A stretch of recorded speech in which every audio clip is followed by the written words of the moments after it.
I can't do it. Okay. We'll do it live. Okay. No. We'll do it live. F it. Do it live. I'll write it and we'll do it live.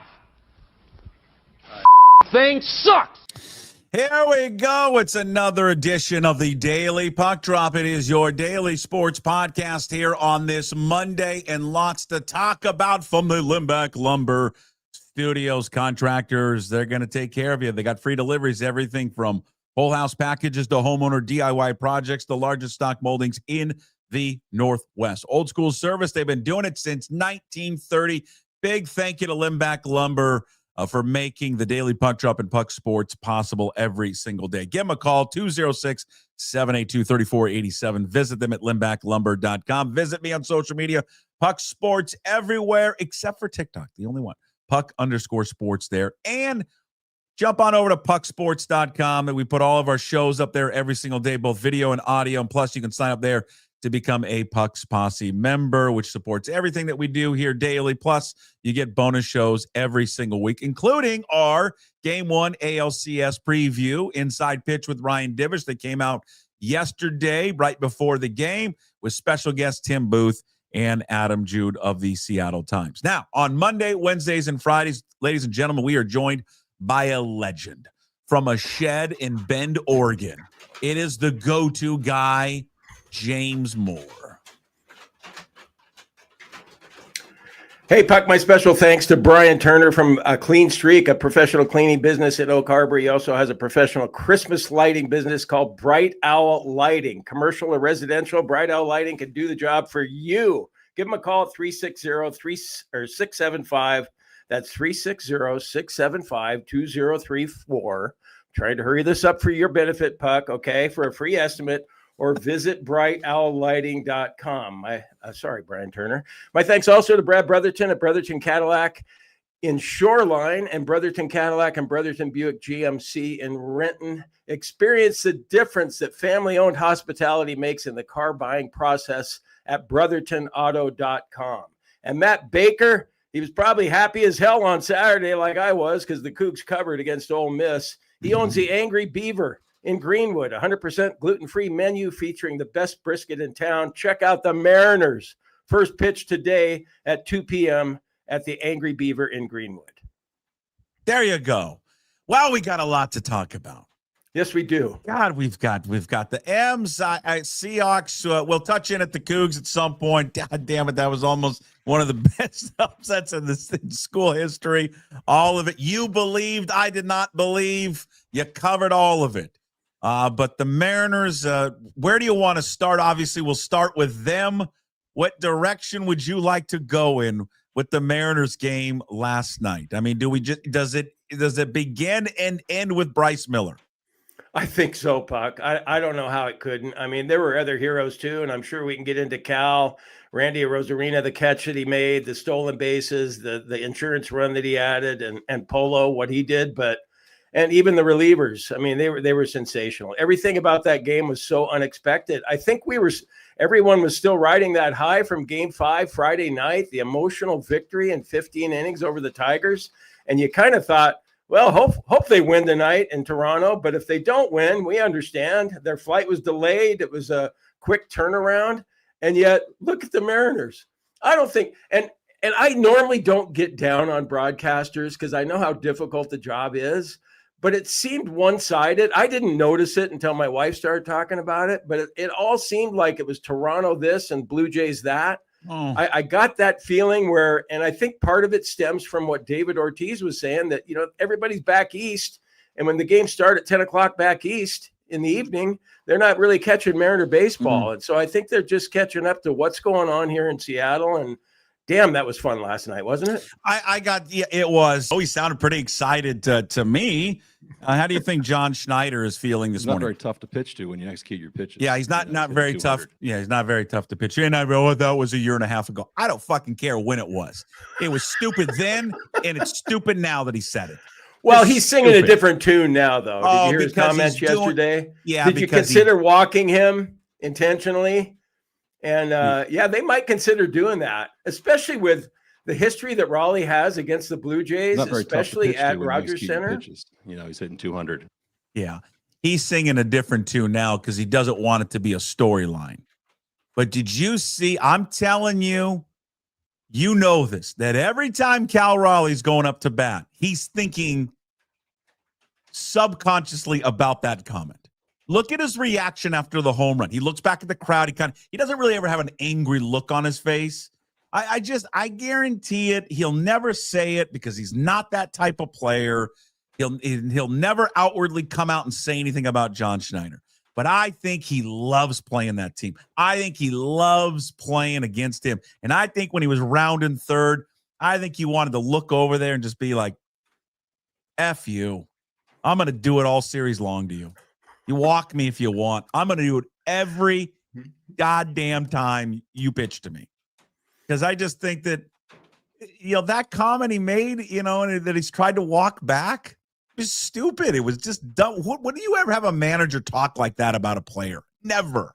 Ever, ever. No, not an opposing player. You don't want to just add fuel to the fire and get a chip on somebody's shoulder who's so good he doesn't need a chip.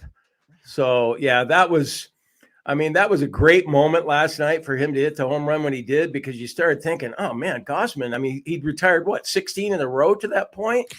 And so you thought, and I think even Gausman knew when he left the game that, damn, that tied the game up. We could have won 1-0 here, and who knows how much that might have lit a fire in the Mariners dugout with Raleigh doing what he did. And sure enough, 2-out rally after that, and the Mariners took the lead right away, and the game changed completely. We talked about this when we did our special Inside Pitch Game 1 preview yesterday and I think Divish brought this up. He goes, one thing that will pay attention to in this series is that John Schneider's not AJ Hinch. He's not known for his great in-game managing. I thought he's royally screwed up. If you and I were doing a show in Toronto today, I'd be like, let me look at 76 pitches. And he's your ace. He's your ace. He made one mistake and we're pulling him from the game. Like, that's one I just don't understand it. Like, what? And as I always acknowledge this, but every Bill Krueger's coming up, and I always record Bill in the morning because he's got a real job. And he made a great point that you'll hear later in the show is, like, they're just like, some of these managers are so conditioned to, I can't wait to get to the bullpen. And when you have a guy out there, because I want to revisit Friday with Tarek Skubal and AJ Hinch. I want to revisit that one. Is they're so quick to get to the bullpen when their guys are just pitching their asses off. Do you think when the Mariners saw him walk off, do you think they said to themselves, dang it, I wish he would have stayed in the game? I was thinking about that at the time, and then it was really driven home later. Like, I miss Brad Adam and I miss Angie Mentink on the postgame show. And I still can't believe that they didn't come up with a way that they could have had them. And I know the local stations there in Seattle are doing a show. I think Channel 13 is doing something. I'm not getting it down here in Bend. And Channel 13, I just want to say, excellent reporting afterwards of where we're at Victory Hall with the massive amount of fans that were in there. Okay, I can sense you're being sarcastic. Can you explain yourself? There was 2 people in there. Was there? Now, I think they had, by the time, to be fair to her and to the station, by the time they went to her, the game was over. It cleared out. And it was jam-packed here. There's no one behind her. And then the 2 people they interview are just what's that going to show up on awful announcing on Twitter now? No, but I feel bad, but whatever. Anyway, my point, I shouldn't have brought that up. No, my point, I actually had a better point than that. The post-game show on FS1, I can't say enough good things about those guys. A-Rod, what he's doing, and Big Poppy. And then Derek Jeter last night was saying, hey, man, he agreed with you, and he agreed with a lot of people, like, going, why is Gausman coming out of the game? He gave up a home run to Cal Raleigh? A lot of pitchers have done that this year, and that's only one run that he gave up, and he'd only given up 2 hits. And so Jeter was sitting there going, yeah, we used to sit there in the dugout, and our manager would think, Buck Showalter would say, God, would they be happy to face a different guy, or unhappy that I'm leaving the starter in? And it was clear that the Mariners were probably happy as hell no matter which reliever came in. They'd rather be facing that reliever, whether he was a lefty or a righty, whatever his ERA and whatever the success rate he had, then Gausman, who had been so successful against him to that point, Gausman could have got another 2 innings. The guy pitches to contact even. I mean, he doesn't really strike out a lot of guys. It's this quick trigger to get guys out. And let me give you, since we're on this subject, and I want to get back to Bryce Miller, because I've said this now a couple of times. I can make a real argument, and it's not a long history of playoff games for the Mariners, that's the single best postseason performance by a starting pitcher in a Mariners uniform. And I can make a real viable argument for him. Well, okay, just the surprise factor with that, too, given that he was on 3 days rest and he hadn't done that before, the injuries that he had that cost him half the season. And remember, I was thinking back to those post-game talks that he had with the media, where he just wasn't feeling right. And you could tell that he was heading to the IL. I don't know how many times he was on the IL this year. And then to be pitching last night, he's got a bone spur in there that needs to be taken care of in the offseason. And his velocity was up 2 miles an hour. And he was just mowing them down. And then even in game, you think about it and you're going, God, I hope he gets out of the first inning even. Not only did he get out of the first inning, he got out of the 6th inning. It was incredible. After the first inning, in which he threw 27 pitches, he did not allow a base runner to get to second base. I don't give the Santander. He doesn't get dinged for him getting to second base because Robles, chewing on his game card, forgot to field the freaking ball. Have you ever seen that before? Never in my life. I thought he was blowing a bubble. And then I realized he forgot to get the little card, which they know what pitches and shifts, and it was looking at it. Don't you think you would have put that thing out during that play? Like, I don't know. Pick it up later. Sure. He's got a screw loose, that guy. I know of course he does. He definitely has a screw loose. But after that inning, he did not allow a base runner to second base. Maybe you forgot what Toronto is. This is one of the best offenses in baseball. They make you work. They don't strike out. They get on base. They make life miserable. And he just mowed them down. And it was an all strikeout. Hardly any strikeouts. He pitched to contact. God, it was refreshing to see a defense make plays behind him. I know some balls were hit hard, and maybe those will drop today. I cannot overstate how good he was. And again, you want to look up in the history of this organization pitching in the postseason. You got Jamie Moyer, who was great in a couple of ALDS games. To me, Aaron Seeley was really good, and I think in an ALDS game as well. But there's the only game that I can think of, and again, I know it's not a long history of starts, was the 2000 Game 1 ALCS, Freddie Garcia against the Yankees. He went like 7. I think he went 6+ innings, and I wrote it down someplace. Yeah, 3 hits, no runs. I saw 3 hits, and he was great. But with everything that was on the quick turnaround, the fact that he's on 3 days rest, he looked like he was on the ropes in the first inning. Just telling you, I mean, the best performance that we've seen. Yeah, Puck, I got to give you some credit. It kills me when I do this, but you're a Bryce Miller guy, man. I mean, when he pitched against the Tigers, you were thinking he was gonna, do really well, and there wasn't really anything to suggest what you were thinking at the time. And I saw Logan Gilbert being interviewed by John Morosi, and he said he felt like Bryce Miller is made for moments like this. And so some guys are just like that. They like the bigger the stage, the better they are. Yeah. Some guys just rise to the occasion. Yeah. And some guys don't. Some guys want the ball and some guys don't. I want to go back to Friday, then I promise we won't revisit it. And I don't know how to articulate this without sounding just ignorant, because it's going to come off as ignorant. But you sound that way all the time anyway. I know I do. Tarek Skubal's an unbelievable pitcher. He's the best pitcher in baseball. But I can't look at that game on Friday and go, did you really want it? Did you really want that game? How does a guy pull himself out of a game? And he didn't pull him out, AJ Hinch. No, he told it. They had a discussion before that would be his last inning. What was he at, 93? And he ended up with 99 pitches, right? Right around there, 99? I think it was less than that. I think it was 93 or 94. And he threw 100 pitches. Or he threw, the last one was 100 miles per hour. And again, you take him on your team. I get it. I don't know how a guy like that, and as a staunch competitor that he is, and he is a bulldog.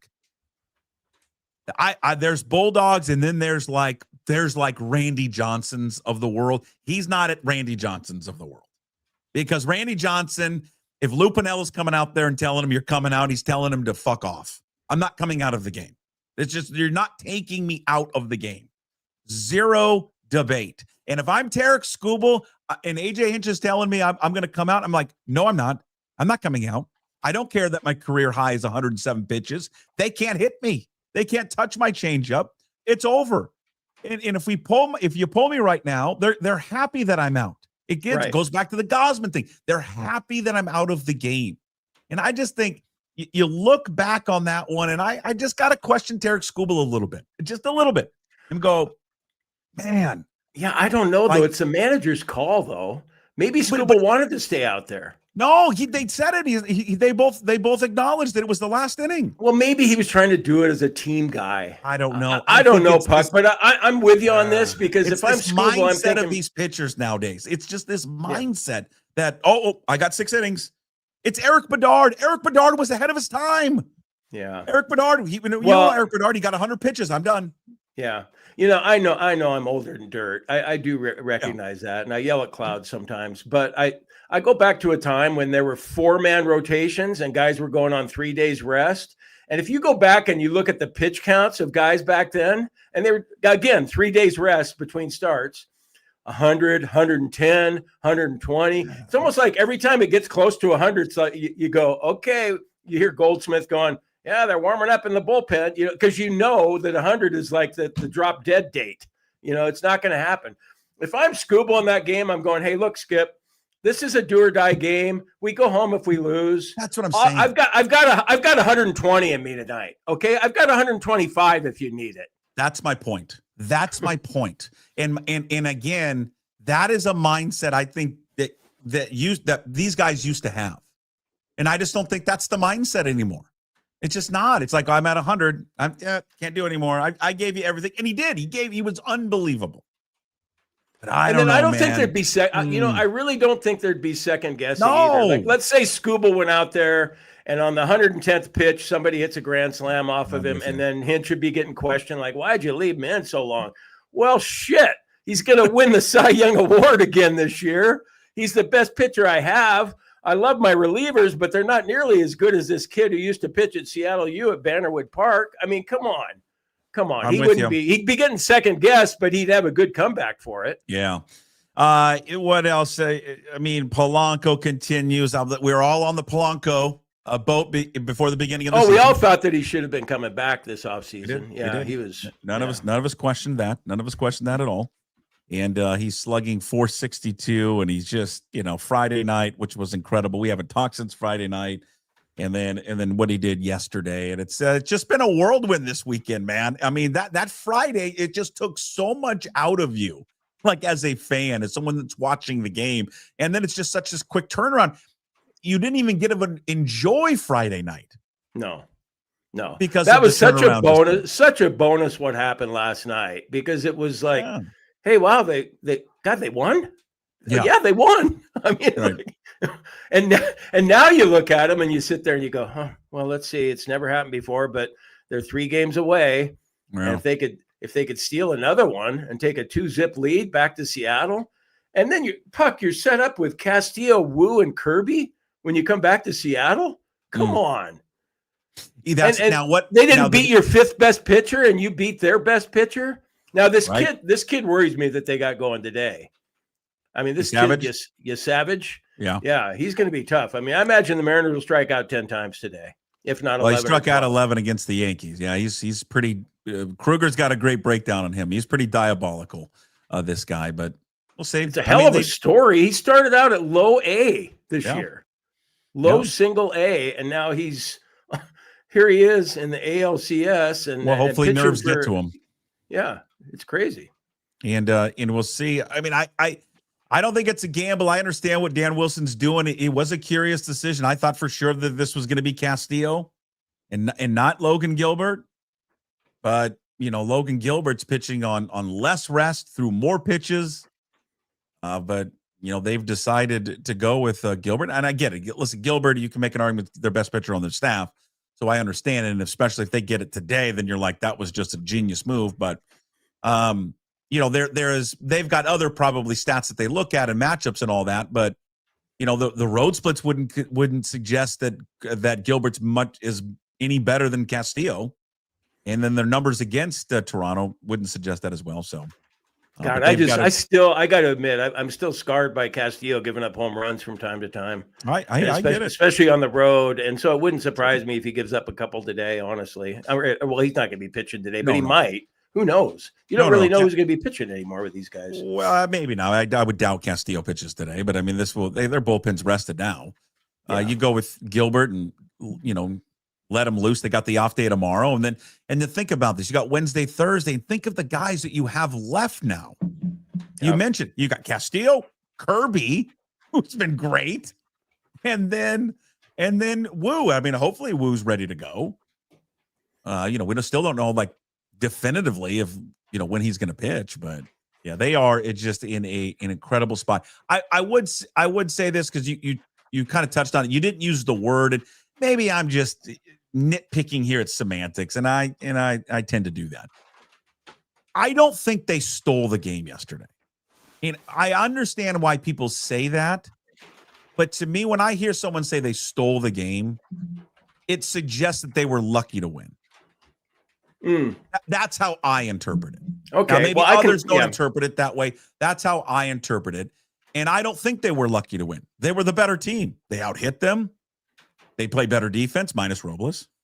They were better on the bases, Randy Rosarina, and they were better. They were a better pitching staff. Think about how many pitches they used in that game. 100. 100. Think about that. Yeah. 100. After throwing 209 on Friday. I just think they were the better team. I don't think they stole anything. That's just the way when I look at it. When someone says you stole something, like they were lucky to win. I just didn't think they were lucky to win. No, I didn't think they were lucky to win either. But I understand that people saying that they stole home field advantage. It was unexpected. But yeah, they're different words that would have been better than stole game one. You definitely have taken home field advantage away for sure. It just was so strange, though, to see them do what they did last night, especially with their fifth best pitcher, to a team that has the best record in all of baseball at home. And they're known for being offensive minded. And they just came off scoring 34 runs in 4 games against the Yankees. And you hold them to 1 run and 2 hits. And I was thinking as you were just talking, like what allowed them to go from Friday's just, whirlwind game, which Cal Raleigh caught. Side note, I know the votes are already in, so it doesn't matter. But any of you putzes that vote for Aaron Judge and not him after I want you to look 15 innings caught, 1 day rest, comes back and hits the home run that really changes everything. Yeah. Good choice on Aaron Judge. Anyways, when we were thinking about this, I think the fact they've got to travel more than anyone in baseball is helping them because they're used to this. Another team that had to play that way and then travel across the country and they're not used to it, that might have rattled them. I think for these guys, because they've got to do this all the time, it's old hat to them. I don't think it bothers them as much. So it benefits them. I heard that being mentioned this morning by Ryan Healy, a former Mariner on another station in town. And I think you make a great point there. I just wanted to bring that. It's if you travel that much and you have to go to Toronto and your flight's delayed, well, you've seen it all if you're a Seattle Mariner. Yeah, and now it's one of the.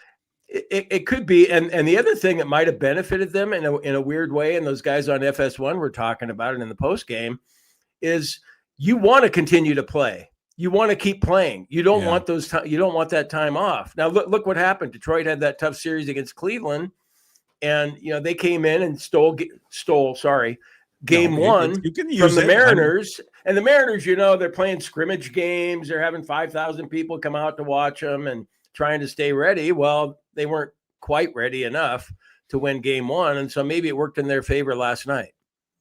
How was your mom? Did you talk to her? I've been talking to her after every game, and she's thrilled beyond words. She is so excited.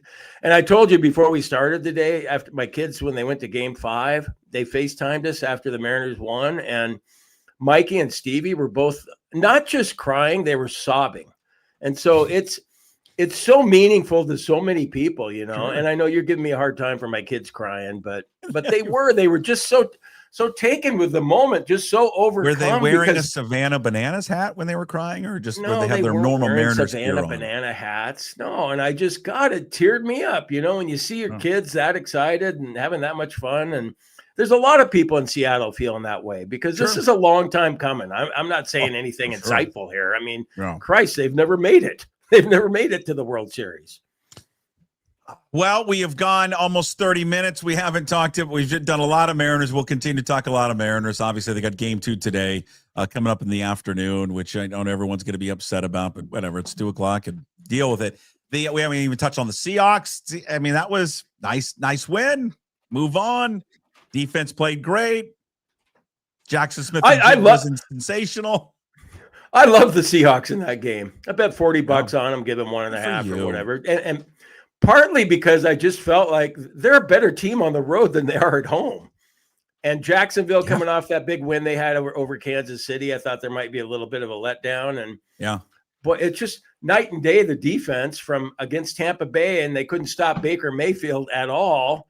Right. And then Trevor Lawrence had a hell of a day yesterday. And you know, I mean, it wasn't all his fault, though, because he had no time to throw. They were sensational with the pass rush yesterday. And lastly, and I know we'll talk tomorrow when we record Old Crimson, but son of a gun, you had a feeling. I don't think, maybe I'm wrong, they had a chance to win, but you're like, certainly thought they would cover. Certainly thought they would cover. Yeah, and I thought 32.5 was too many points. I didn't understand that. And then I thought, God, those guys in Vegas are always right, though. And I'm being delusional, and the whole the Crimson stuff coming out of me. And I thought, God, Jim, come on. There's a huge disparity in these teams. But, God, Puck, they had a shot. And it was a reasonable shot. Why in the hell they ran the ball with a minute to go when they were at their own 10-yard line? I don't understand that at all. That didn't make sense. You needed to be letting Zevi go and just rip it downfield. And if you get picked off, kid, that's okay. But we got to go vertical here. We got to keep moving. We don't have any timeouts. Didn't you want? That was the one time that I was just begging for the NFL rule on PI. Oh yeah, spot of the foul. Oh my God! And momentarily, I thought of it. I was like, "Oh my God!" And then oh no, that's right. It's only 15 yards in college. I think you can say this, and I don't think you'll get any pushback from anyone. They were the better team on Saturday. Now they play 10 times, and Ole Miss is going to win 9 out of 10 times, 10 out of 10 times. But I'm telling you, for 4 quarters, they were the better football team. Now, again, a lot goes into that. Ole Miss overlooking them in what they've, what they got Georgia, and then I think it's Oklahoma. I get all that. But they were the better football team. God, I kept thinking, they had upset alerts, and you look at the graphic, it's like Washington State, and you're going, yeah, they might do it. God, I haven't been that excited about a Cougar game in a while, and I was just, I was F-bombing. I was just doing, I was up. And this was This was my favorite play. It was the first touchdown. That was one of the most creative plays I've ever seen. Into a scoring opportunity. Julian Dugar is in the backfield with Eckhouse. Eckhouse turns, throws to the end zone. Touchdown. Landon Wright uncovered. Just one of the most creative plays that I've ever seen. Well, I thought of you on that, Puck, because every time Duggar comes in, you're not happy about it because he's not that good. And then every time he comes in, everyone knows he's going to run the ball. And then finally, they had a change up on that. And so, Ole Miss thought, oh God, this number 2 guy's in. We're going to play the run. And that's what happened. Great. Wide open in the end zone. Well, we'll have more on that one coming up on Old Crimson tomorrow. James Moore, you know him better as Jim Moore, the go-to guy. He comes on Monday, Wednesdays, and Fridays. Brought to you by A Clean Streak, Brotherton Cadillac, and also the Angry Beaver. Big thanks to all 3 of those fabulous sponsors here on the Daily Punch Up and Puck Sports for providing the wisdom and insight and comedy relief from the go-to guy, which you can read more of his work, Jim Moore, the go-to guy.substack.com. Thank you, sir. We'll see you on Wednesday. Okay, Puck. Go M's. Go M's. And give me a go Cougs. Come on. Go Cougs. There he is, Jim Moore with us Monday, Wednesdays, and Fridays, talking all things Mariners, Seahawks, a little bit of Cougs. We'll have the Old Crimson coming out tomorrow. We didn't really talk much Seahawks there with Jim, obviously, because of the Mariners, but we save it all for our next guest, Michael-Shawn Dugar from The Athletic, his weekly appearance with us on Mondays, brought to you by Georgetown Brewery.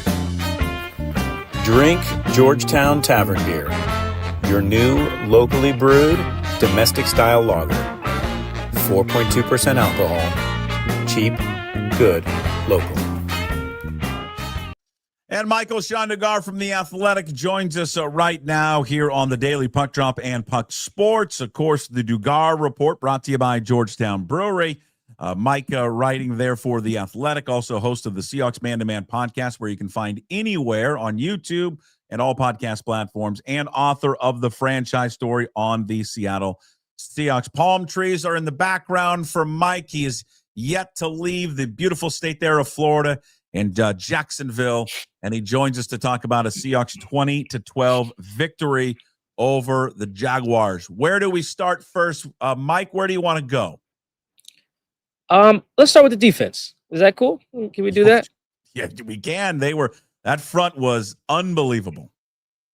And I think the whole operation with the pass rush, there's a lot of coverage sacks yesterday. I haven't charted all 7, but I would guess at least half of them, over half, I guess, since it's an odd number, were coverage sacks. Just really good back end coverage, guys getting home, doing their thing up front, Trevor having to hold it for a tick longer. And you could see they were doing some of that against the Bucs, but it just wasn't on. They weren't in connection with one another, and they were much better connected. Yesterday it was really good to see, and it shows you what you can do with why teams are usually built, front to back actually on both sides of the ball, but defense in particular. Because man, if you got dogs up there, if you're making that quarterback have to hold that rock, you don't need, though it's nice to have, you don't need 4 All-Pros, 5 All-Pro DBs back there. You don't need 5 Pro Bowl DBs back there. They honestly, Puck, might not have had 5 starting caliber DBs, on the field yesterday, to be honest.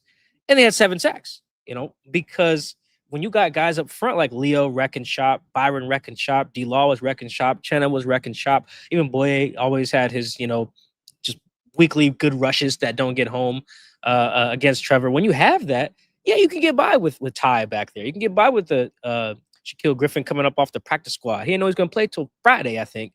And he came up there. You can get by with Nicky Benwari in his second, full game. When you got that, and that's what they were missing against the Bucs, at least with more consistency. So that was the thing I was most worried about. Can they get to Trevor, and then help the guys out on the back end? And the way they did that in a way that I just didn't anticipate. They whipped Trevor's butt yesterday.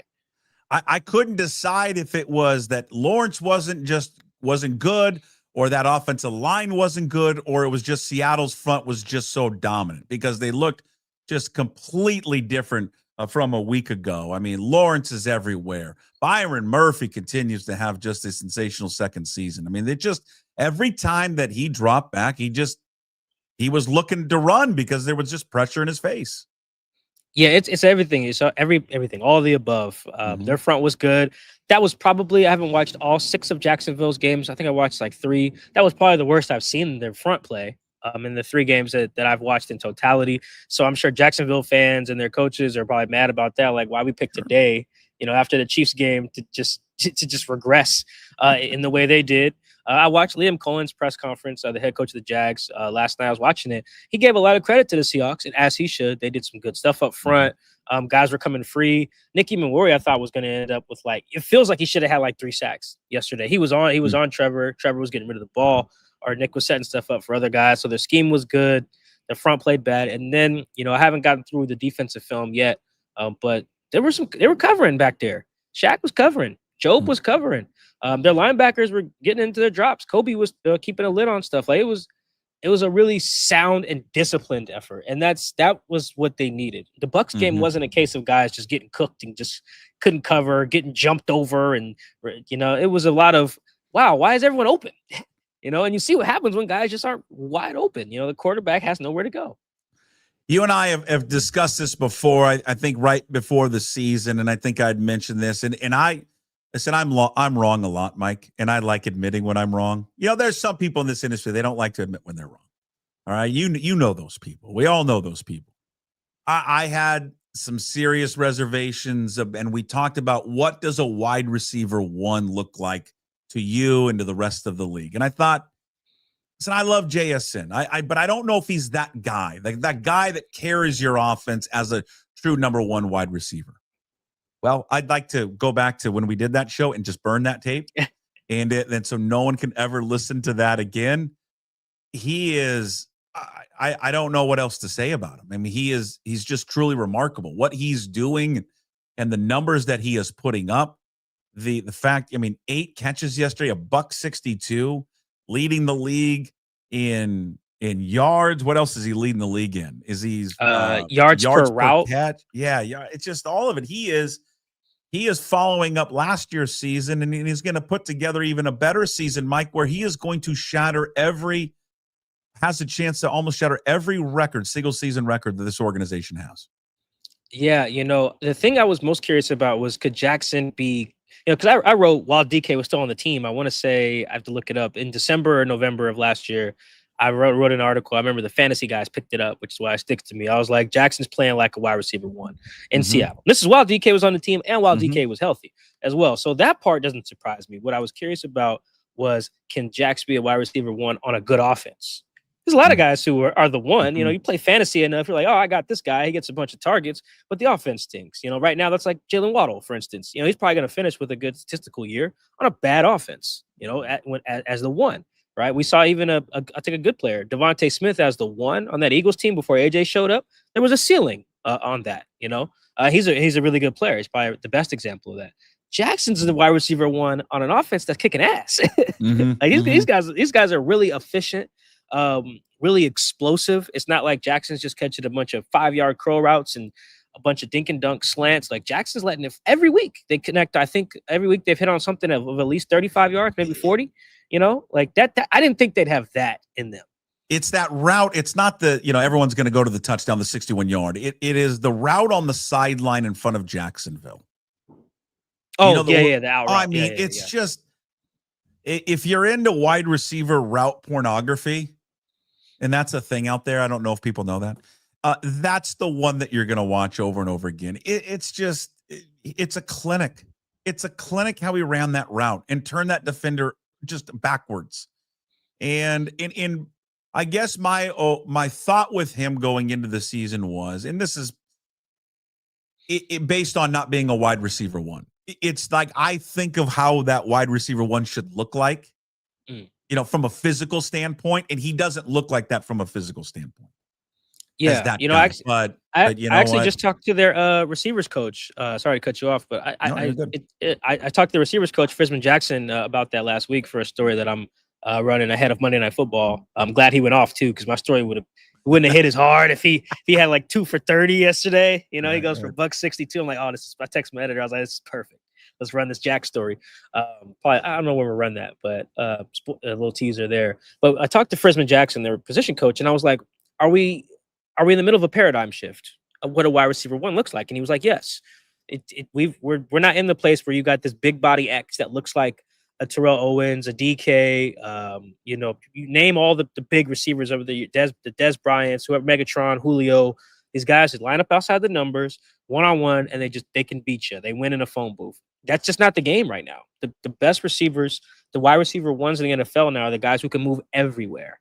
You look at the guys at the top of the leaderboard year after year, and with the exception of A.J. Brown, really, it's a bunch of guys who move everywhere, with Amon-Ra's and Jamar's and Justin. You look at Emeka now, Puka now, Jackson. Like, the big body guys are still going to produce, but I think the true CeeDee Lamb is another good example. All of these guys are moved around. That's what you have to be now. And you don't have to be 6'3", built like an action figure to do that. You can just be shifty. You don't even have to be that Jackson ran like a 4.5, I think. You don't even got to be that like straight line fast. It's about the other stuff. And I think Jackson, I'll mention this in my story too, Jackson is representative of, I think, of a larger paradigm shift on what a wide receiver one looks like in today's game right now. He's just he's putting together a hell of a season. It just you forget and you think about this in the context of football, right? And just what players from Texas are. When you realize when he was coming out of high school that he was the Texas Player of the Year, and that's all classifications when you think about it. He was the Player of the Year coming out of that state. I mean, think about that. Think about that state and what it produces every single year of high school talent. And he was deemed the best of them all. Just incredible. Sam Darnold continues to play great. I mean, it's weird, this offense right now, as we're through, 6 weeks of it, they're 4-2. It's being carried. Last year was an offense that passed too much, right? It was a pass-heavy offense. This year, it's supposed to be a run-heavy offense, but it's being carried out right now by their passing offense because that run game still, at this point, hasn't been consistent, certainly to the liking of that coaching staff. Yeah, and one last thing on Jackson, because you brought up where he's from. I talked to his high school coach this week for that same story, and it was just like the stories he has and the numbers that Jack's put up. It really does. I actually like his story in that way because I think I might have mentioned this to you before. We do get caught up in like the underdogs of the world, and those are cool too. But sometimes it is just nice to see a guy hit the expectations at every level. To be a 5-star recruit. Then there's expectations that go with that. You go to Ohio State, there's expectations that go there. You're a first-round pick, there's expectations that go there, and he just keeps hitting it. That's impressive too, because that's probably just as hard as beating expectations sometimes when you are asked to be. The one that pops in my mind, maybe because he played for Seattle, is like Clowney. Clowney was the number one player everywhere he went. And there was this expectations to be a Hall of Famer, essentially, because he was the guy. We see some other Derrick Henry kind of similar in terms of high school, college, pro. So, I think Jackson's really impressive in that way. As it pertains to the offense, it's also something I'm writing about actually right now. I send this to my editor before my flight. There is a question of some sustainability here, Puck, and you know this. You've been watching ball long enough. You try to be this run or this pass heavy thing, you will get burned in this league, particularly as the seasons change. Yeah. It's a beautiful weather out here currently.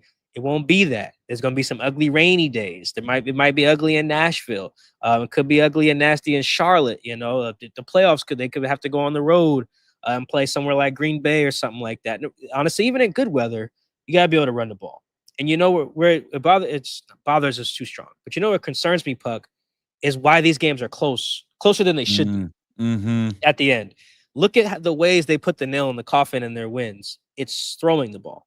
It's throwing the ball with Darnold to Jackson, Arizona. It's throwing the ball with Darnold to Jackson in Pittsburgh. It's throwing the ball to Darnold to AJ yesterday after they had 3 drives where they went nowhere and couldn't run the ball at a time when every coach would say, here's our 4-minute offense. Let's bleed some clock and put this away. They don't have a 4-minute offense because they can't run the ball. And that worries me because the good teams like we saw with Tampa, they'll take care of you. Even the bad team like Arizona almost took care of it. Sure. You got to be able to slam the door shut with the run game. Yeah, when they got them to punt when they were up 20-6, they got it back in that last possession of the third quarter, right? 5 plays, 6 yards. Jacksonville then gets the touchdown to pull within 8. They follow up with a 3-play -1 yards. It's another 3-and-out for Jacksonville, but you go 3 plays and 3 yards. They force another punt for Jacksonville, but your next drive is 4 plays, 14 yards. I mean, it's the rounder scene. He just, where he's checking, he just keeps checking, check, you hanging around. And then they end the game. But yeah, you're right. A better opponent beats them. Honestly, a better offense beats them yesterday. If they can't, from an offensive standpoint, be able to run the football, bleed the clock, and take time off, because you're right. They gave Jacksonville just a ton of opportunities to come back and tie that game.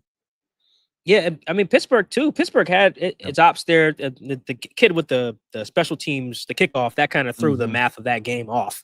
But, yeah, I think that's where – and Mike McDonald knows this, too. I was listening to his radio show this morning. He understands that. He's a big process guy.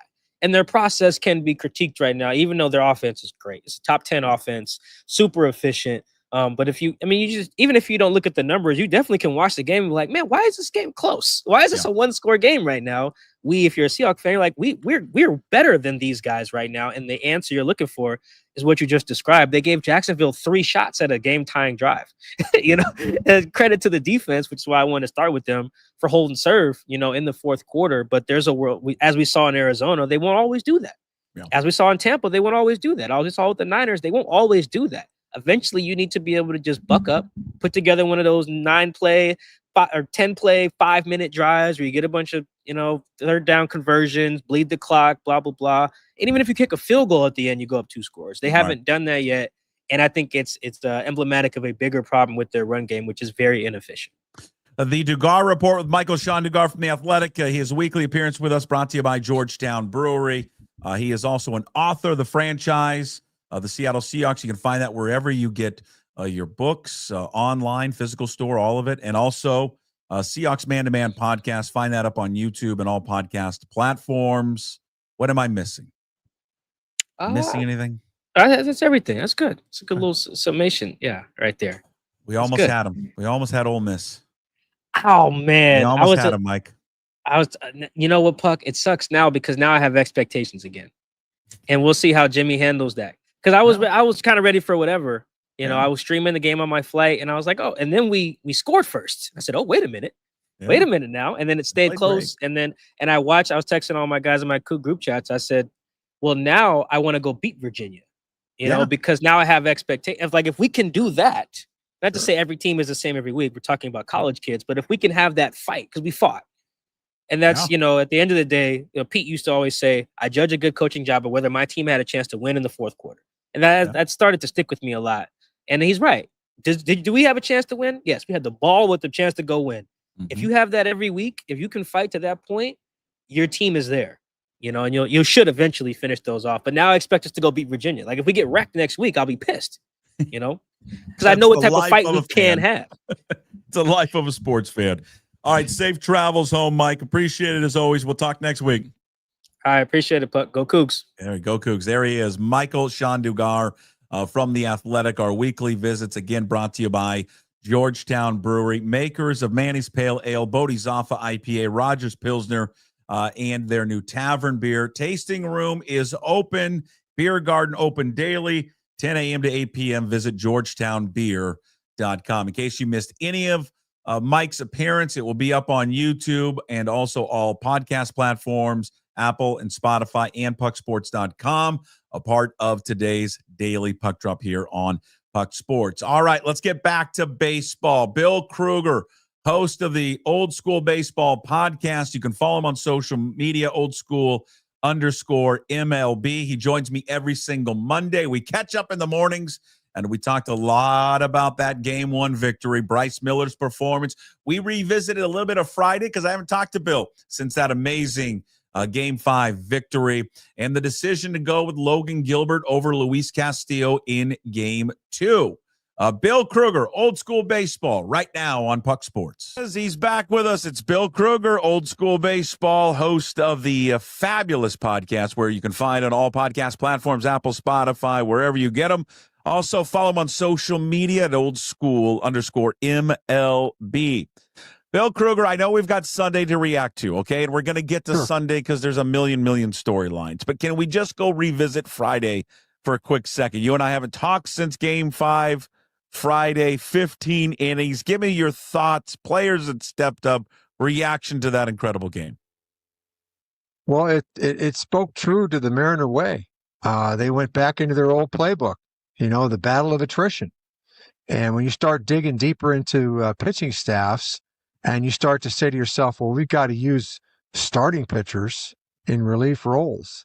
Isn't that so interesting that you get a decided advantage when starters start pitching in the bullpen? Isn't that interesting? What have I always said? Who are the best pitchers, Jason? Relievers. Good try. Starting pitchers. And that's ringing true throughout this playoff so far for the Mariners. They are the best. Gilbert and Castillo were brilliant. I mean, I'm not taking anything away from Bizzardo. Bizzardo is the unsung hero of the bullpen. No question about it. In fact, he might have had the best season of the bullpen of any of them. You can make the argument. I mean, Munoz is a little bit coddled in his spot, and Brash hardly got exposed to pitch more than a couple days in a row the whole season because they were protecting his arm. But the guy that picked up the ball all the time and pitched well was Bizzardo, a guy that we didn't give much credit to, including me. That guy was brilliant again in that game. And it came down to did Detroit and Tarek Skubal have the will to put the knife in the Mariners? And they didn't. He was out of gas, throwing 101 miles an hour in his last pitch. Okay. Yeah, I want to go back to that decision, and then we're going to get to Sunday's game of proms. I want to spend the majority on that. I don't want to dwell too much on Friday, but I do want to go back to Friday and ask you this: when you saw him come out, and again, he knows his body. AJ Hinch knows him better than we do, and better than we will ever do. But I do wonder when the guy comes out like that.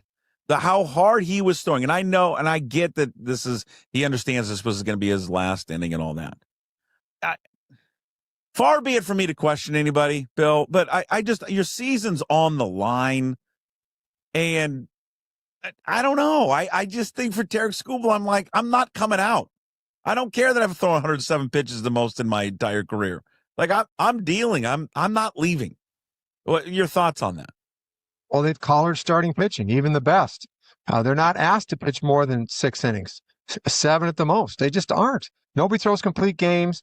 And so this is the condition that you've created. You've got pitchers that are mentally set on only pitching 100 pitches. And it used to be that guys would dig deeper. Guys wanted the ball longer in the game. Guys wanted to complete games.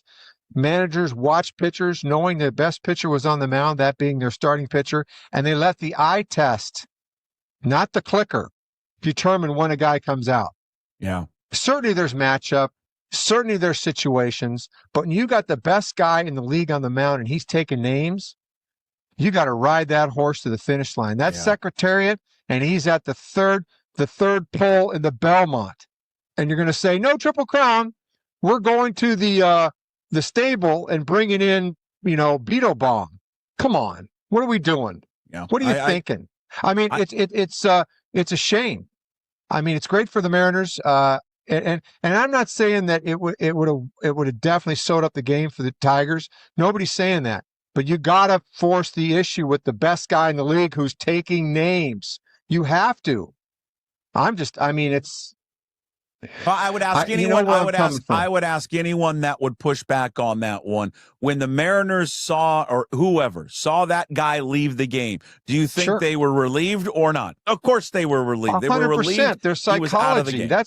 That's the other thing that baseball doesn't measure, because their cold, hard numbers don't speak to how momentum shifts when you take a guy out, no matter who he is. Fifth starter's going out and whirls for 6 innings and nobody's touched him, but he's at 83 pitches and he's the 5th starter. So he's coming out of the game so we can bring in the reliever and remind everyone the reliever is the guy that can't start anymore. Everybody's a starter when they start their career, Jason. And the 5 guys that end up squeezed through the funnel are the best guys. The guys in the bullpen weren't good enough to start. That's an easy way to look at it. And you can twist it and turn it any way you want, but I'm pretty sure I'm right about that. All right, let's go. I could make Bill Krueger a strong argument. I think a real strong argument that I could stand up to most people that would like to debate this. I think you could make an argument that Bryce Miller on Sunday delivered the best pitching performance in Mariners playoff history. Now, again, it's not a wide history of playoff games. I get that. Especially under the circumstances, the fact that it was game 1 of the ALCS, the game, and again, I'm asking you a loaded question because I didn't set you up with it so everyone could do their own research. You could go back to Freddie Garcia in 2000, game 1 against the Yankees. He was fabulous. Jamie Moyers has certainly a couple of games in there. I think Aaron Seeley too as well. But I mean, to do what he did against that offense on the rest that he was on, the first inning, the way it looked, and to get through that lineup, who is one of the best in terms of making pitchers work and getting out of games, it was a fabulous performance from Bryce Miller. Yeah, he's gotten a little better as the season went on. He got healthier. He started to find his a feel for pitching. His arm got stronger. and he put it on display. I think there's a situation where a pitcher was told, you're freed up to help the team win. You're going to pitch on 3 days rest. This is not an incredible Iron Man kind of thing. He threw 55 pitches, but he's not used to pitching on 3 days rest. A lot of these guys aren't even used to pitching on 4 days rest. So the mental hurdle was big. And he went out and overcame a home run in the first pitch of the game and knuckled down. He gave up a couple hard hit balls and really stuck it to the Toronto Blue Jays. The other thing that happened, it's just so interesting to watch when you have to have the starter pitch because you're desperate for him to pitch more. But, if you'd have had a full bullpen, they would have been warming guys up in the 4th inning for him, which again speaks loudly to what I've always said. The best pitchers are the starters. You err when you take the starter out before he's done. You panic too quick. You worry too much about matchup. You think the guy behind him, switching is always the answer. Whenever there's a guy in scoring position with the game 1-1 or 2-1 in the middle of the game, maybe it's the starter. Maybe he's the best guy in that situation. And the other thing that's working well for the Mariners, and I'm not trying to water down Bryce Miller because he was fantastic. He was throwing the ball at the top line perfectly. He had him chasing up. He threw enough breaking balls to keep him honest. He threw a few splits to the lefties. But for the most part, it was hard, good old country Texas hardball. Mm-hmm. And he was beating him at the top line, all of them. And he Bill, snuck the ball in on Guerrero and a couple of those guys. So they are not a good left-hand hitting team. When Luke's hit one off his knee, he's the best left-hand hitter they got. That's the advantage the Mariners have in this series. That's why they're going to win this series, because Toronto is not a great left-hand hitting team. Let me just interrupt for a quick second. Sure. I think even, you tell me if I'm wrong, I didn't think it was a bad pitch to Springer. It's just a mislocation. He was trying to throw the ball in. He missed away. But it was kind of out. Oh, no, there's nothing wrong with it. That was a great piece of hitting. There's not many people that can hit that out like that. Well, here's the thing. When you live at the top line, there's lots of swing and miss. There's also the homer that lives up there. Mm-hmm. And so all our staff has a little vulnerability to the homer, but it far outweighs their ability to beat you at the top line. And for the most part, he did. Springer got him. I think that's a hat tipper for sure. And it's all about your mental conditioning to not let the overwhelming prospect of giving up a home run on the first pitch keep you from refocusing and knuckling in. And he knew he had to perform. He knew that they were stripped of pitching. They didn't have anybody. Bizardo warmed up in the middle of the game, but Dan did not want to go to him, did not want to go to him. That's why Miller pitched the 6th. If Bizardo had rest, Miller would not have pitched the 6th. That's how they think. And so, and he just goes to show you. Miller's a very talented pitcher. He had one of the top ERAs in baseball. He had a tremendous year last year. He was unbelievable. There was an argument. You and I probably discussed whether he was the best pitcher on the team last year. Yeah, and he probably was. He's a cool customer. He's got good stuff. He's very confident. And that played itself out, that all the ups and downs of the season did not keep him from thinking he was great.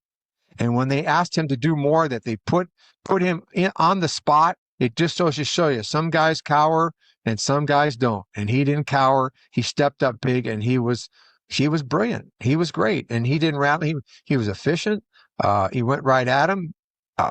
What else can you say? It was a terrific performance. I thought, and you're good. I think I know where you're going to go with this, and you're going to agree with what I'm going to say. I thought John Schneider made an error yesterday. Again, it goes back to these guys and how far you want to push a start. I think Gausman was very good yesterday. He made a mistake to a guy who has owned him, who's owned that team especially in that park. It's just a 1-1 game. Okay, yes, he walks Julio, but there's 2 outs. Why pull him there after 76 pitches? I thought that was a way too early of a hook from John Schneider. And I don't know what the splits are with Polanco, but I've watched Polanco hit the last couple of years. And he didn't hit a lot right-handed because of, quote-unquote, his knee at the beginning of the season. But you saw him take Scooble deep twice, and you saw him hit the ball hard from the right side. He's swinging it back good from the right side. Sure. He's more balanced right-handed. He's a little more balanced. Left-handed, there's a lane of outs soft away on him, and he pulls off a lot of pitches left-handed. but right-handed, he doesn't. He's very square, and he has better plate coverage. So, sometimes the statistics, you look at a big batch of statistics, but maybe you need to look at a little bit closer to where Polanco is at the moment. So Sure. I'm not so sure that's a good match. Maybe they're going to have to question whether left-handed pitching against Polanco is the way to go. I agree with you. Gausman's pitching well. Adam Wainwright said this in the telecast. I thought it was very interesting. When you get certain guys up there in situations, you got to think every pitch is an 0-2 pitch. And he had to bury the split. I don't know where he was thinking about throwing it, but he's got to bury it. Because we've seen Raleigh. Raleigh gets out a little bit on his front side, but he keeps his hands back. And that's where he's gotten sneaky great, is he's handled off-speed mistakes very well. And he's punished them. And he punished the split that didn't finish. He was in a boat where Raleigh's going to swing. I'm facing him. I know he's going to swing. So I'm either going to bounce the breaking ball or I'm going to land it right on top of the plate. I'm going to throw a fastball above the line. And if he doesn't go for it, then we turn the page and we go start with the next guy fresh. Gausman's your best pitcher. He needs to stay in the game. Mm-hmm. His career numbers, Polanco going into that game, 16 at-bats. He was hitting 188, slugging 188 with an OPS of 423. Off of that pitcher? Off of Kevin Gausman. Yeah, I mean, Yeah. These guys are they're so anxious to go to the pen. That's just like the mental conditioning in baseball. Pen, matchup, chess. You got your best guy in the hill. Whether it's Tarek Skubal or Bryce Miller or I didn't understand in this case, Kevin Gausman, guess who stayed in the game? And the Mariners looked good because they had to keep him in the game. Yeah, it just otherwise they'd have played chess too. Yeah, I didn't understand it. It just didn't at the time, right when it happened. I'm like, oh, why are you pulling him out of the game? It doesn't really make much sense. Despite Polanco comes through again, and God, he has been unbelievable in this postseason. What he's been able to do, clutch in all these ABs. Yesterday, of course, delivering one more time, delivering there on Friday. God, Bill, this is a guy. I'm not going to speak maybe for you or for all, but a lot of us didn't want to see him come back in a Mariners uniform. We didn't want to see him. And right now, you look at it's the best bargain in baseball, what he's doing. Pretty remarkable. The Mariners, I don't know how they could think that they had insight other than they knew the player. They knew the player, and they must have liked the makeup of the player. I mean, he never says boo. He never makes a mistake. He doesn't talk. So, he seems like a good teammate. Switch hitter. Got a great track record, but last year he looked like his career was over. And then he has patella repair, and he's not even ready to play when he comes to spring training. And they had no options at third base. That's what they were thinking, where he couldn't play. So I think they were very fortunate. It's tremendous on Polanco's part to revive his career the way he has, and to show the world of baseball that he has a lot left in the tank. And the Mariners benefited from that. He was terrific. He's played a decent second base, but boy, he's been really good in the middle of the lineup, quietly a real assassin for the Mariners this year. I agree. Yeah, I just think for everything that he went through last season, which we didn't know until the end of the year that he was dealing with the knee injury. I don't know how much he knows how fans felt about him, what have you. He knows how he felt about himself and how he felt about how his season went, and that obviously wasn't up to the standards for him in his career. To come back healthy and to put together the season that he has put together, it's just an absolute credit to him. Cal Raleigh, the thought I had when Cal Raleigh hits that home run, Fox has got kind of a slow-mo image of him looking back to the dugout. And all I could think of, and I don't care that before the game, Blue Jays manager John Schneider tried to walk it back what he said over a year ago. I don't care. I think that Cal Raleigh's saying to himself, not that good of pretty easy out, huh? And I think he uses it. He'll never talk about it. But to me, every time he goes up, he has got that little carrot over his head of what John Schneider said about him. A year and a half ago. And I think he uses it as fuel, and I think he showed it last night, and I bet you he continues it in this series. He dominates at this ballpark. I mean, the numbers are just ridiculous what what he has done against that team, but also what he's done against them in that arena. He's got 9 home runs and 18 RBIs at Rogers Center. There's some places guys just see the ball better. Sometimes when you're pitching, the plate looks like you're right on top of the plate, and sometimes the plate looks a million miles away. You don't like the mound, or in this case, the backdrop. Everything about that ballpark really suits Cal, and he sees it well. And when you're feeling good about yourself, you usually perform better. And he has a little edge. He has his own private bulletin board of things that he's probably pasted up there to say, there's a reminder, these guys don't think I can play or I can't hit. Well, I'm going to show them. And quietly he does it. He's such a classy guy, the way he carries himself. And he's kind of aw shucks, but underneath it, he's a steely competitor that's very smart. He's a bright baseball player that comes to play every day. I mean, what a warrior of the number of innings he's caught, and to produce the way he's produced at the plate and to be so engaged. I know this because I played for a lot of clubs. Obviously, I pitched for a lot of teams. I saw a lot of catchers, not all particularly offensive catchers. Sometimes they're not like great defensively. Okay. Sure. They're right, there exactly. because they're offensive catchers. You're one or the other. But he's so unique that he defends. He is a terrific thrower, so accurate, right? And he blocks. He does everything. He thinks through the at-bats. He's ready to play. He clearly leads the team. And then to post what he's posted this year is just, it's beyond remarkable. It's generationally magnificent. I mean, to catch 15 innings on Friday, to take, the turnaround on Sunday, to deliver or the jolt to the team. Again, I know they voted. We're not going to do our MVP discussion again because we've worn that out. I know it's in. It just, to me, is if he doesn't win, it's absolutely criminal. It's criminal from the voters if he does not win.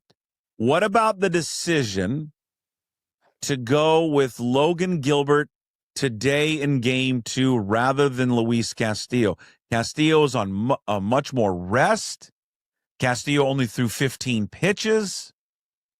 Gilbert threw 34 and is on less days rest. So what do you think went in from all the decision makers of why to go with Gilbert? Because I think they would say road splits, but they haven't been. Neither of them been. They're like even the same numbers on the road. So why do you think the decision went in? I think that Castillo, of course, was brilliant there in the playoffs a couple years ago, and they're kind of a right-hand hitting team, but they don't chase a whole lot.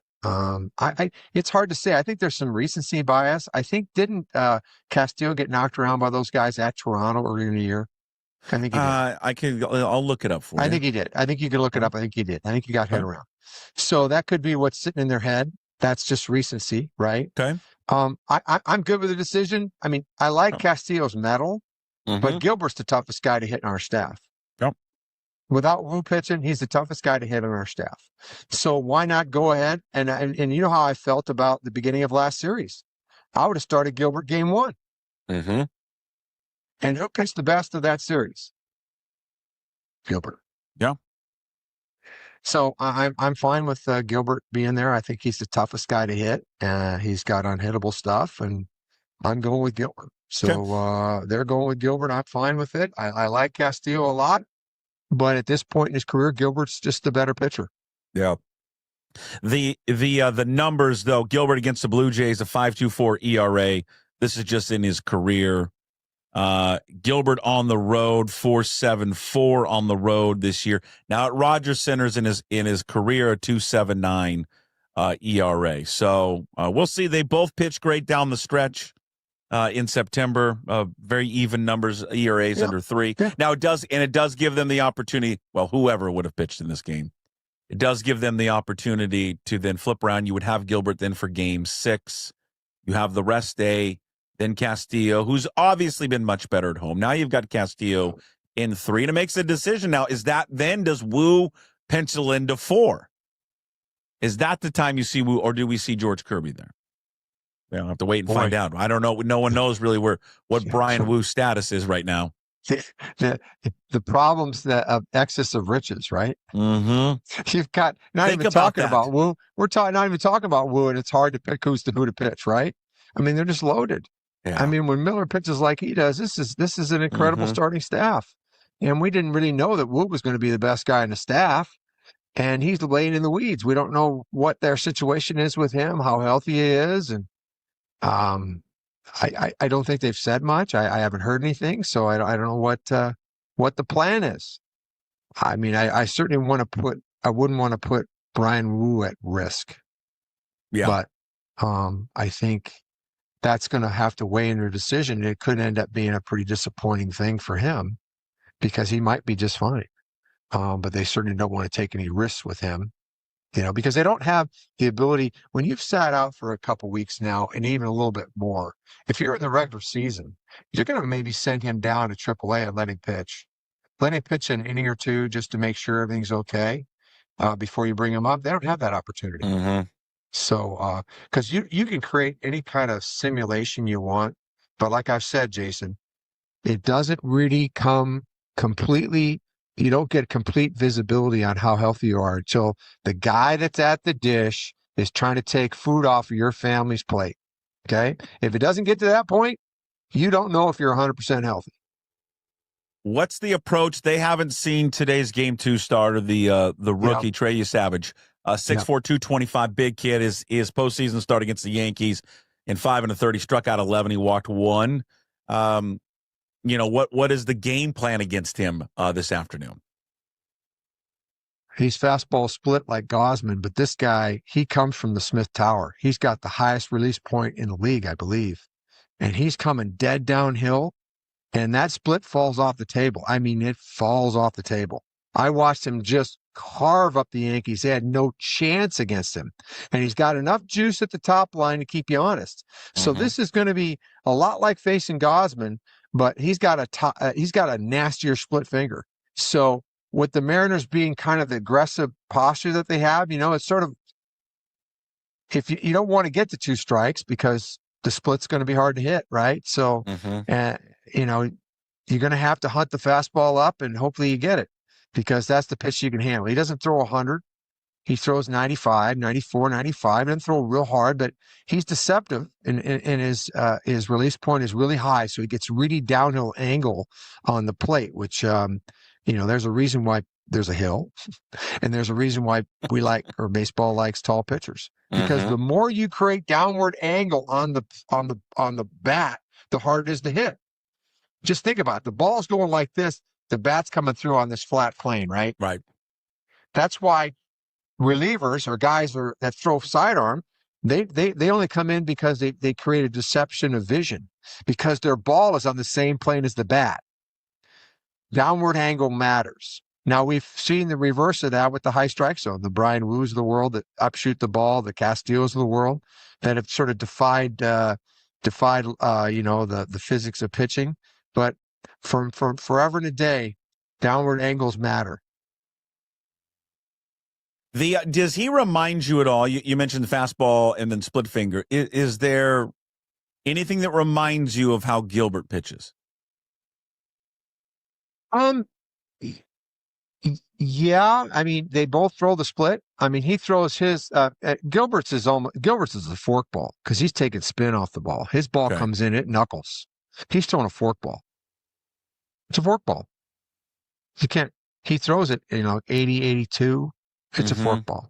Okay. So there's a difference right there. This guy's throwing a little bit more of a split. It's a little more control. It's a little firmer. And then, of course, Gilbert's got all that front side deception, and he's got a better breaking stuff, and he's further down the hill. So he's go gadget, man. He's hard to find the ball off him, and if he's got that little extra pop at the top line, he's a rough customer. So the Savage is going to be tough. After watching him carve up the Yankees, this is going to be difficult. The Mariners have a lot of swing and miss in their game. And, when he gets down to it, like I've said, the guys, you saw what happened in the Detroit game. The guys with the tight swings win. The guys with the big swings don't. Polanco's got a nice short, tight swing. He can hit fastballs. Naylor can hit fastballs. And little Leo Rivas is short to the ball. And Yep. what a clutch hit he had because he's short to the ball. He's got a quick swing. He's short. That used to matter a lot because we played contact baseball, and now nobody cares about contact. And the bigger swings, hey, you're going to find those guys that can't pitch, or you're going to get guys in fastball counts and you're going to hurt them. And, that's the way the game's played. And Toronto will return in the series. They got a lot of guys that put the ball in play. Sure. They put a lot of balls in play. They hit some balls on the line that got caught. I'm not going to cry. We're not going to cry over spilt milk for the Blue Jays. They got beat, but they got a lot of guys that can nose the ball up. So they're gonna be relentless in putting balls in play, and eventually some balls are going to go in play. Yeah. So they're not going to get shut out in this series. Okay, it's not going to be just a tip over. Last thing was more of a comment than anything. If you and I were doing the game tonight, we stole Rick Riz's pick to click. My pick to click, because when this happens with him in his career, man, if I'm wrong, I'm wrong. But I'm gonna say I'm right. Hopefully, I'm right. He tends to go on a little of these streaks, and he can be one of the streakiest hitters, and that would be Eugenio Suarez. I thought that at bat, even if it didn't result in the double, was his best at bat in the postseason, by far and away. He got down 0-2. He worked it to a full count. He's fouling off pitches. He finally looked, for the first time to me, locked in.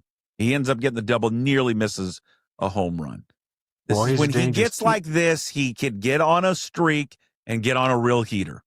So hopefully that starts here tonight. He doesn't carry the weight of the world is not on his shoulders. He's a sneaky. He's a guy that's sitting in the weeds that can hit a homer off you if you make a mistake. That's just he is. He's just a mistake guy, and he's not a guy that's a real complete hitter. So and he got the 2 strikes. He threw a fastball down the middle, and he smeared it into right center, almost hit a homer.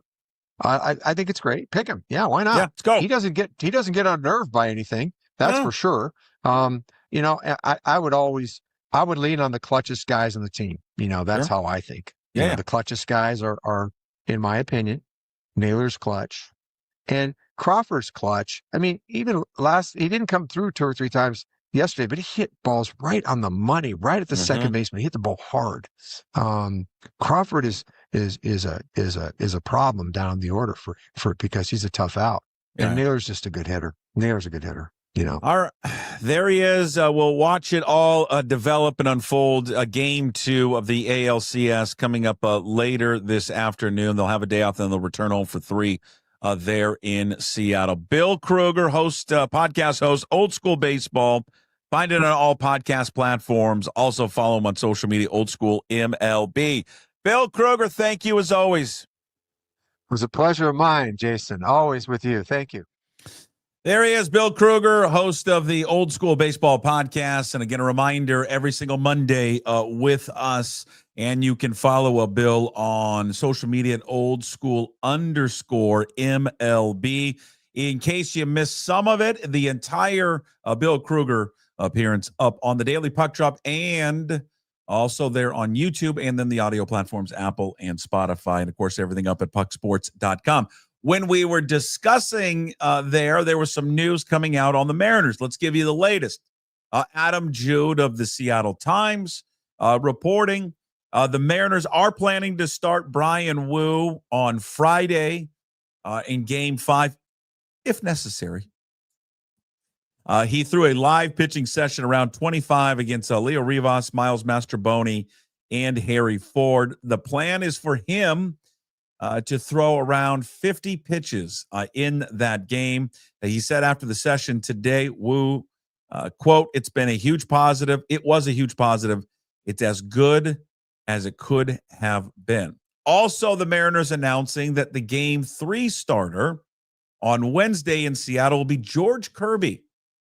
A little bit of a surprise. Castillo could have gone there. More rest for Castillo. This is the normal rest there for his normal turn in the rotation for George Kirby. Castillo will go Game 4. I have to wonder, and you can speculate because this is a lot of now time off for Luis Castillo. The pitches, well, he didn't throw 34. That was Gilbert. I wonder if the pitches that he threw on Friday, because it's not normal for him to do that, I wonder if that had an effect on him that they're not, I don't know, talking about. Could have been something there. I mean, you'd say, well, it was just 15 pitches, and that's his bullpen day. But, guys are different.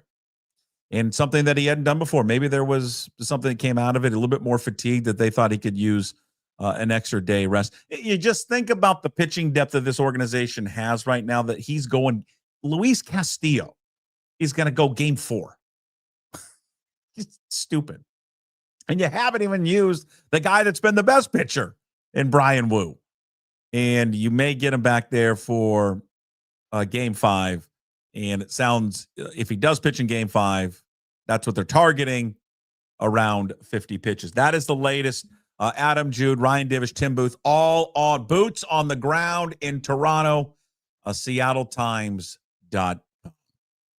Let's wrap up the show with Hey, What the Puck. We do it every single day. It's brought to you by Restoration One of North Seattle. It's your restoration company that lets you avoid the stress of water, fire, and mold damage with their property restoration services. Locally owned and operated. Make them your first call when those damages affect your residential or commercial property. 206-817-8917. Visit them at restoration1.com, the North Seattle franchise. This is going to have nothing to do with the Mariners and nothing to do with the Seahawks. And you're like, well, you're an idiot. It should be something about them. I agree. We'll talk more about this tomorrow with John Canzano when he joins us, talk a little college football. And this, I guess, can apply to anything. It's sports, non-sports. Our patience level for anything is at just an all-time low. We just don't let anything play out anymore before, and we're all guilty of it, before we overreact to something and go, well, that person needs to be fired. Oh, we need to move on. I don't have the entire story. Maybe James Franklin did something behind the scenes and was a menace, and something will come out and that he was just a terrible person and a terrible coach, and the writing was on the wall for years, and Penn State needed to make a move, and they had to do it. And if that's the case, then just whatever what I'm about to say next, you just erase it. But patience and always thinking that something is better on the other side. They fired James Franklin yesterday, did Penn State. Oregon State ended up firing Trent Bray. There's rumors that Michigan State can make a move with Jonathan Smith. James Franklin, in 12 years at Penn State, was 104-45. In conference play was 64-36. The last 3 seasons for James Franklin that this school, this athletic director, this fan base wanted fired: 11-2, 10-3, 13-3. 6 double-digit winning seasons. They wanted him out so bad that they were willing to pony up the buyout, which was $50 million to fire him. I just think the expectations of winning and what constitutes success is just reached, especially in this sport, out of control expectations. Again, I don't know. Maybe there's something else behind the scenes. But is Penn State going to find someone better? Is Penn State going to go out and get someone that is better than him?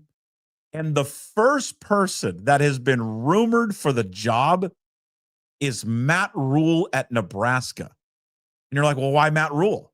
What's he done? Nothing. He's done nothing. Absolutely nothing. He's been at Nebraska for how long now? The hell's Nebraska won? He's in his 3rd year at Nebraska. They've been 5-7, 7-6, and they're 5-1 this year. He had 1 winning season, 2 winning seasons at Baylor, a couple winning seasons at Temple, was a failure at the NFL level. Here's why he's being rumored as one of the leading candidates at Penn State. Played there, number 1, under Paterno. So we're going to get a guy that understands Penn State. And he played for Paterno. Let's just bypass all of that mess with Joe Paterno. One of his best friends, the guy I think who hired him at Temple, is the AD at Penn State. So he's just going to hire, well, if he does hire him, that would be the connection. Matt Rule at a press conference today didn't even shoot down the idea that he would take the job. I mean, he didn't even deny it. And good for him. You know what? Your coaches deny this stuff all the time, and then they got egg on their face. But I don't know. Practice patience. I just think that patience is lost in everything, and not even patience. I mean, what success? I mean, he's 12 years, and look at his record. Why would you want that out? I mean, sure, is he a perfect coach? No, but there is no perfect coach. Practicing patience is a hard thing for a lot of people to do. Alabama, patience. Everybody wanted him fired last year, Kalen DeBoer. Everybody wanted him fired after Florida State. And now, patience, system. Now look at him. Rocking and rolling, going to Missouri. Huge game. Now look like one of the best teams in college football. So, yeah, that's just me. Practice patience. I should talk to myself about that as well. All right, that's Hey What the Puck, brought to you by Restoration One of North Seattle. Give them a call, 206-817-8917. Visit the website, restoration1.com. North Seattle franchise. Thank you for everybody for watching and listening today. Thank you to all our sponsors, Limbeck Lumber, and also Georgetown Brewery. Check out their new tavern beer. Also, big thanks to gym sponsors, Clean Streak, Brotherton Cadillac, and the Angry Beaver. Find today's Daily Punch Up on YouTube. When you're there, please subscribe to the channel. Also, find the Daily Punch Up on your favorite podcast platforms and at pucksports.com. When you're there at pucksports.com, sign up, become a member of the Pucks Posse. It's just $5 a month. That's it. And you get, you're supporting all the free content we do here daily. No one else doing a daily sports podcast like we're doing. And then in addition, they get bonus shows as well. You'll continue to get more bonus shows with Brian Divish, not just the once a week of visits. We got KJ Arns coming up on Thursday, and then our monthly visits, which I think we're going to revisit because they're in the ALCS, the Sports Pit with Steve Sandmeyer, Matt Stretch Johnson. Also, the Graz with Gas Take 5 podcast, which we now produce, coming out later this afternoon after Game 2 of the ALCS. All right. Appreciate everyone, again, watching and listening. We will talk to you tomorrow. Game 2 is coming up later today. We'll recap that. We got John Canzano coming up talking college football. We've got Jim Duquette talking baseball, and Danny Kelly from The Ringer stopping on by to talk Seahawks and the NFL. We bid you adieu. Go M's. We'll see you tomorrow. As always, promise to be better. No shoes, no ties. Anybody like to smoke some pot? Yeah. I was born to lick your face. I was born to rub you, but you were born to rub me first. What do you need my address for? We like to send out anyway. Mother of mercy, I don't speak Japanese!